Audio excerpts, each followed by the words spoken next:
Hello everyone, welcome to our channel. कैसे हैं आप सब? आई होप सब सही होगा। आज हम लोग फिर से स्टार्ट करने वाले हैं एक और अच्छा टॉपिक, एक इंटरेस्टिंग टॉपिक जिसका नाम है एलॉय। हम लोगों ने पिछले क्लास में पढ़ा है एक्सट्रैक्शन ऑफ मेटल के बारे में।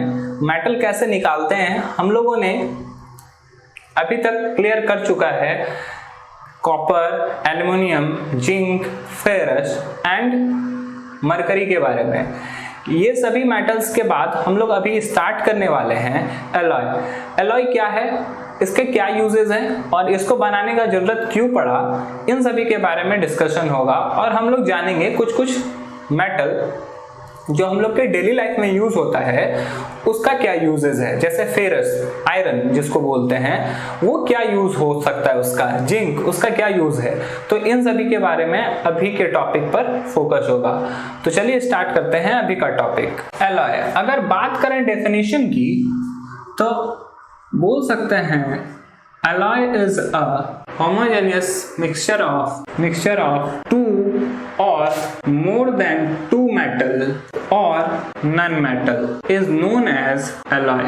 alloy एक तरह का homogeneous mixture है जिसमें दो या दो से ज्यादा मेटल को मिलके बनाया जाता है, तो उसको एलॉय बोलते हैं। जैसे आपने सुना होगा ब्रॉन्ज मेडल के बारे में, जरूर सुना होगा। ओलंपिक दुनिया का सबसे बड़ा गेम प्लेटफॉर्म है ओलंपिक, और ओलंपिक में 3 तरह का मेडल दिया जाता है, gold, silver and bronze. Gold तो प्योर मेटल है, सिल्वर भी प्योर मेटल है, लेकिन ब्रॉन्ज जो है वो अलॉय से बना होता है। तो इन सभी के बारे में डिस्कशन करेंगे कि अलॉय का क्या प्रॉपर्टी है और ये कैसे मेटल से डिफरेंट है। एक्चुअली एलॉय जब बन जाता है तो उसका जो प्रॉपर्टीज होता है वो जिस भी मेटल से बना हुआ है उससे डिफरेंट हो जाता है। तो कुछ प्रॉपर्टीज पढ़ लेते हैं, प्रॉपर्टीज ऑफ एलॉय। तो प्रॉपर्टीज क्या होता है, तो इसका जो प्रॉपर्टीज होता है, जनरल जो प्रॉपर्टीज होना चाहिए कोई भी मेटल का, फिजिकल प्रॉपर्टी, उससे इसका प्रॉपर्टी डिफरेंट होता है। All the physical properties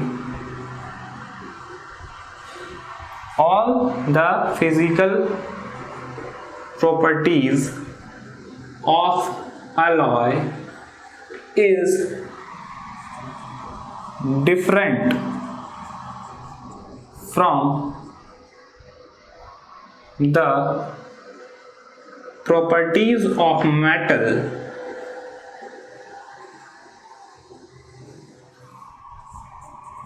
from which alloy is formed। Alloy जिस भी मेटल से बनता है उसका प्रॉपर्टी कुछ अलग हो जाता है। जो एलॉय का होता है ना वो स्ट्रेंथ बढ़ जाता है। The strength of alloy is higher than metal। Strength जो होता है वो पहले से बढ़ जाता है, बट मेल्टिंग पॉइंट और बॉइलिंग पॉइंट जो है वो पहले से घट जाता है। The melting point and boiling point has lower than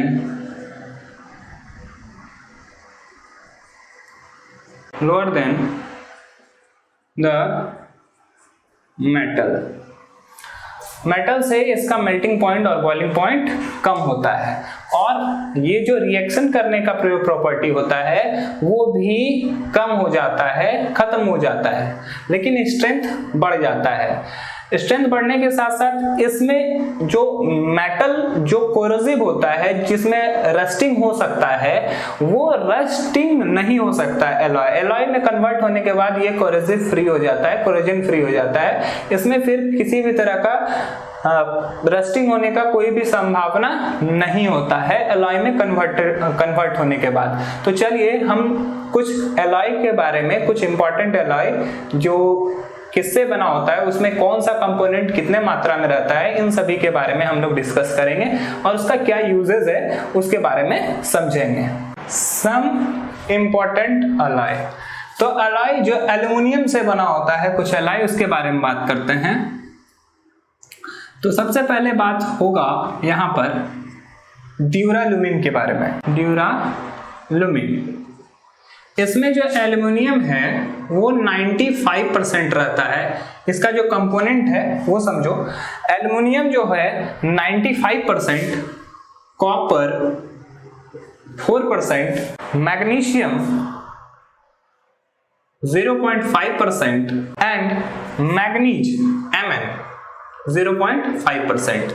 इन सभी को ऐड करके ड्यूरालुमिन बनाया जाता है। इसका प्रॉपर्टीज क्या है? ये प्रॉपर्टीज है कि स्ट्रॉन्ग एज स्टील, स्टील की तरह ये स्ट्रॉन्ग होता है, स्ट्रॉन्ग एज स्टील। दूसरा लाइट वेट होता है इसका। तीसरा शाइन करता रहता है। चौथा ये स्ट्रॉन्ग तो होता ही है, लाइट वेट का भी होता है, शाइन भी करता है और साथ साथ कोरोजन फ्री भी होता है, कोरोजन फ्री। तो इतना सारा प्रॉपर्टीज इसमें पाया जाता है। तो इसका क्या यूजेस है? तो इसका यूज किया जाता है, यूज इन एयरक्राफ्ट। एयरक्राफ्ट में इसका यूज किया जाता है। एयरक्राफ्ट में क्या यूज है? एयर के बॉडी को बनाने में इसका यूज किया जाता है। एयरक्राफ्ट के साथ साथ इसको लाइट टूल बनाने में, लाइट टूल्स बनाने में भी इसका हेल्प लिया जाता है। चलिए दूसरे एलॉय के बारे में जानते हैं कि दूसरा एलॉय क्या है जो कि एल्युमिनियम से रिलेटेड है। दूसरा एलॉय जिसका नाम है मैग्नीशियम। मैग्नीशियम, इसमें 80 to 90% तक एल्युमिनियम होता है और मैग्नीशियम 10 to 20% तक रहता है। ओके, इसमें एल्युमिनियम 80 to 90% और मैग्नीशियम 10 to 20% तक रहता है। ये दो ही मेटल से मिलके बना होता है, एल्युमिनियम एंड मैग्नीशियम। ये क्या होता है? ये भी स्ट्रॉन्ग है, लाइट वेट का होता है और हाईली डक्टाइल होता है। हाईली डक्टाइल होता है। तो हाईली डक्टाइल होने की वजह से इसको वायर में कन्वर्ट किया जा सकता है। इसका भी यूज एयरक्राफ्ट में किया जाता है। एयरक्राफ्ट में इसका यूज किया जाता है। साथ में लाइट टूल बनाने में इसका यूज होता है, लाइट टूल्स। इसके अलावा हाउस होल्ड अप्लायंसेस बनाने में यूज किया जाता है, हाथ से पकड़ने में, घर के काम में बहुत सारा यूज एल्युमिनियम का होता है। तो उन सभी चीजों को बनाने में, हाउस होल्ड अप्लायंसेस बनाने में भी इसका यूज है। तो ये दो इंपॉर्टेंट अलॉय जो कि हम लोग को एल्युमिनियम से मिलता है। अब हम लोग कुछ और इंपॉर्टेंट अलॉय के बारे में बात करेंगे जो कि हम लोग को फेरस से मिलता है। Stainless steel. स्टेनलेस स्टील में क्या क्या रहता है, किस किस प्रॉपर्टी में रहता है, वो मैं आपको बता देता हूं, वो लिख देता हूं। Fe, तो स्टेनलेस स्टील से क्या क्या किया जाता है? 73% तक फेरस है, क्रोमियम जो है वो 18%, निकेल 8% एंड कार्बन 1%। कार्बन यहाँ पे नॉन मेटल है। मैंने पहले ही बताया था कि हमेशा ऐसा जरूरी नहीं है कि मेटल ही हो, नॉन मेटल भी हो सकता है। तो इन सभी को मिलाकर बनाया जाता है स्टेनलेस स्टील। ये भी लाइट वेट का होता है। इसके अलावा इसमें शाइनिंग होता है। इसके अलावा कोरोजन फ्री होता है, वेरी हार्ड होता है। तो ये सब प्रॉपर्टी स्टेनलेस स्टील में होता है। इसके अलावा इसका यूज कहाँ कर सकते हैं? अटेंसिल्स बनाने में, अटेंसिल्स बनाने में इसका यूज किया जाता है और बहुत जगह पर इसका यूज ऑर्नामेंटल पीसेस बनाने में किया जाता है। इसके अलावा सर्जरी में जो यूज किया जाता है टूल्स, सर्जरी टूल्स, उसको बनाने में भी इसका यूज किया जाता है। तो ये सब कुछ यूजेस हैं स्टेनलेस स्टील के। अब हम लोग एक और मैग्नीज स्टील के बारे में बात करते हैं। उसमें भी वो भी आयरन से मिलने वाला एक अलॉय है। वो कैसा होता है उसके बारे में जानते हैं। यहाँ पर मैग्नीज स्टील में नाम से ही पता चलता है मैग्नीज भी मिला होगा। तो फेरस 85% तक रहता है और मैग्नीज 14% एंड कार्बन 1%, इस तीनों को मिला के बनाया जाता है। तो ये भी बहुत ज्यादा हार्ड होता है, स्ट्रॉन्ग होता है, कोरोजन फ्री होता है और ये भी शाइन करता है। ओके, ये सब प्रॉपर्टी है। इसका भी यूज टूल्स बनाने में, यूटेंसिल्स बनाने में, इन सभी में इसका भी यूज किया जाता है। इसके साथ साथ रॉक ड्रिल सब बनाने में भी इसका यूजेस होता है। पत्थर वगैरह में जो छेद करते हैं वैसा ड्रिल मशीन बनाने में भी ये इसका यूज किया जाता है, क्योंकि ये बहुत ज्यादा ही स्ट्रॉन्ग होता है। तो ये थे आयरन से रिलेटेड कुछ एलॉय। अब हम लोग बात करेंगे जिंक से रिलेटेड कुछ एलॉय के बारे में, कि जिंक से रिलेटेड कुछ एलॉय क्या है। तो हम लोग बात कर लेते हैं एक साथ जिंक और कॉपर की। तो जिंक और कॉपर से रिलेटेड फर्स्ट जो एलॉय है उसके बारे में बात करते हैं, वो है ब्रास। 60 to 70% यहाँ पे कॉपर रहता है, 30 to 40% यहाँ पर जिंक रहता है। इसी दोनों मेटल को मिलाकर ब्रास बनाया जाता है। ओके, जिसको हिंदी में कांसा बोला जाता है। बहुत के घर में कांसा का बर्तन आपको मिल जाएगा। तो ये 60 to 70% उसमें कॉपर मिला रहता है और 30 to 40% जिंक मिला रहता है। ये क्या होता है, ये बहुत ज्यादा स्ट्रॉन्ग होता है, बहुत ज्यादा शाइन करता है, बहुत ज्यादा डक्टाइल होता है एंड मैलिएबल होता है। ओके, तो इन सभी नेचर की वजह से इसका यूज यूटेंसिल्स बनाने में, कॉइन बनाने में, ब्रेसलेट बनाने में, ऑर्नामेंट्स बनाने में, इन सभी में इसका यूज किया जाता है। इसके अलावा एक और बहुत ही इंपॉर्टेंट एलॉय है जिसका नाम है ब्रॉन्ज, जिसके बारे में मैंने पहले बताया कि ये ओलंपिक के मेडल की तरह भी यूज किया जाता है। वैसे ब्रास का भी मेडल्स बनाया जाता है।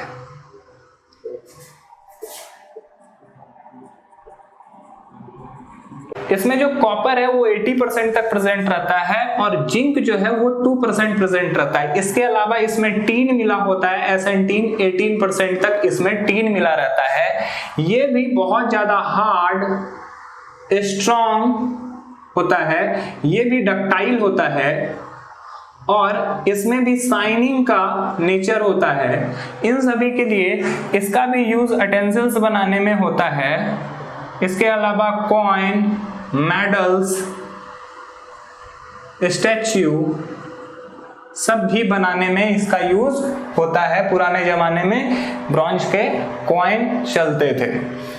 तो ये इसके कुछ यूजेस हैं। इसके अलावा एक और है जर्मन सिल्वर, वो भी आपके बारे में, उसके बारे में मैं आपको कुछ बता देता हूं। जर्मन सिल्वर, इसमें कॉपर 50% तक, जिंक 30% तक और निकेल 20% तक मिला हुआ रहता है।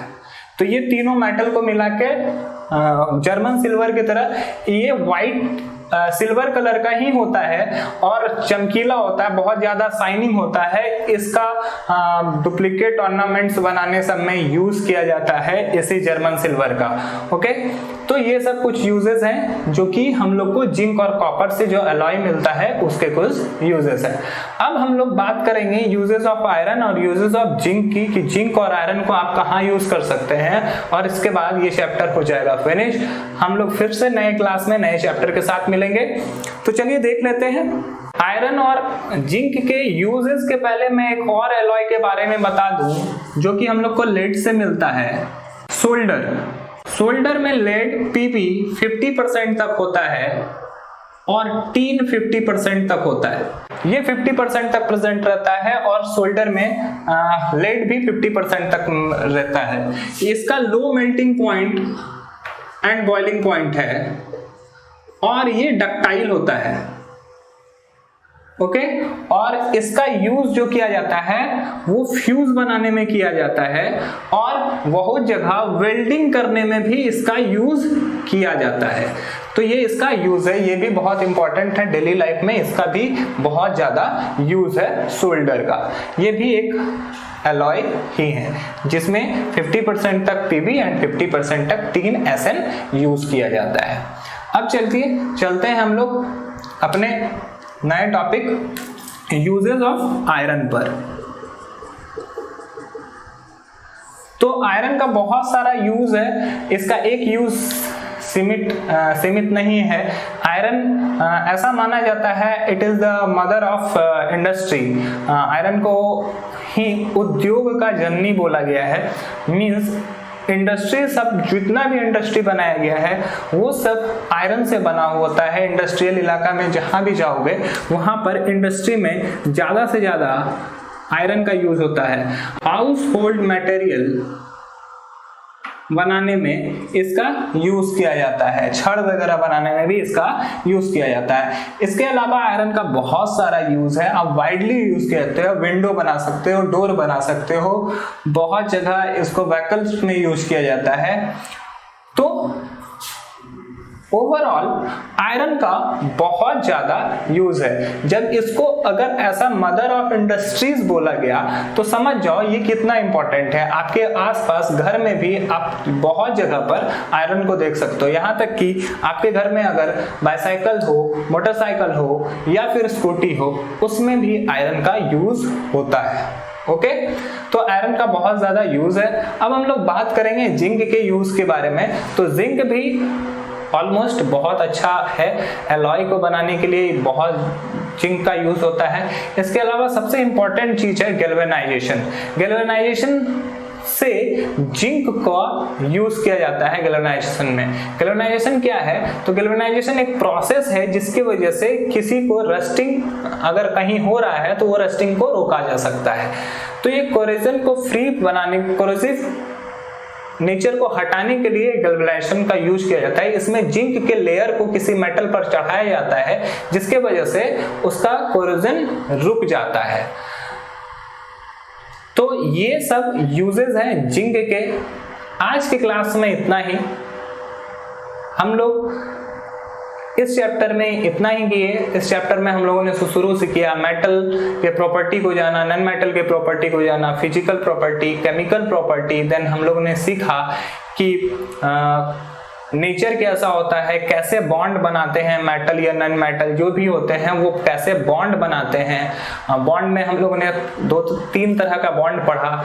फर्स्ट है electrovalent bond, second covalent bond, तीसरा कोऑर्डिनेट बॉन्ड। इस बॉन्ड के बाद हम लोगों ने स्टार्ट किया मेटलर्जी। मेटलर्जी में हम लोगों ने 4 स्टेप पढ़ा, जिसमें पहले ओर को प्यूरिफाई करते हैं, फिर उसको ऑक्साइड में कन्वर्ट करते हैं। ऑक्साइड में कन्वर्ट करने के बाद हम लोग उसको रिडक्शन करा के मेटल में कन्वर्ट करते हैं और लास्ट में मेटल को प्यूरिफाई करते हैं या रिफाइन करते हैं। इस तरह से हम लोगों ने 4-5 मेटल के एक्सट्रैक्शन को भी जाना, जैसे aluminium, ferrous, zinc, copper and mercury.